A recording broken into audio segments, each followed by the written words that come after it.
జనార్దన్ రావుతో తాను చాటింగ్ చేసినట్టు నిరూపిస్తే దేనికైనా సిద్ధమేనని మాజీ మంత్రి జోగి రమేష్ అన్నారు. లై డిటెక్టర్ పరీక్షలకు కూడా సిద్ధంగా ఉన్నానని చెప్పారు. తనపై చేసిన ఆరోపణలు నిజమని నిరూపించడానికి సీఎం చంద్రబాబు సిద్ధమా అని సవాల్ చేశారు.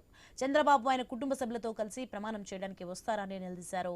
తిరుమల వెంకన్న, బెజవాడ దుర్గమ్మపై ప్రమాణం చేయడానికి తాను సిద్ధంగా ఉన్నానని తెలిపారు.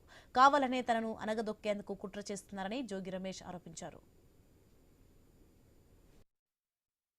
నేను జనార్దన్ రావుతో వీడియో చాట్ చేశానని చెప్పేసి ఆ చాట్ రిలీజ్ చేసి చాలా మీడియాల్లో పాపం డిస్కషన్స్ పెట్టుకున్నారు.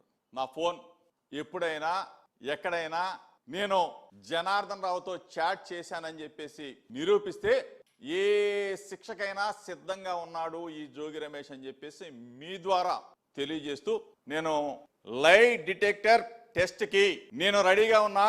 గౌరవ ముఖ్యమంత్రి చంద్రబాబు రెడీయా అని అడిగా. చంద్రబాబు నాయుడు కొడుకు లోకేష్ రెడీనా అని అడిగా. దానికి సమాధానం లేదు. నా భార్య బిడ్డలను తీసుకొని తిరుమల వెంకన్న దగ్గరికి వస్తాను. చంద్రబాబు నాయుడు, లోకేష్ తిరుమల వెంకన్న సాక్షిగా జోగి రమేష్ నకిలీ మద్యం కేసులో ఉన్నాడు అని చెప్పేసి ఒక్క మాట చెప్పమని చెప్పా.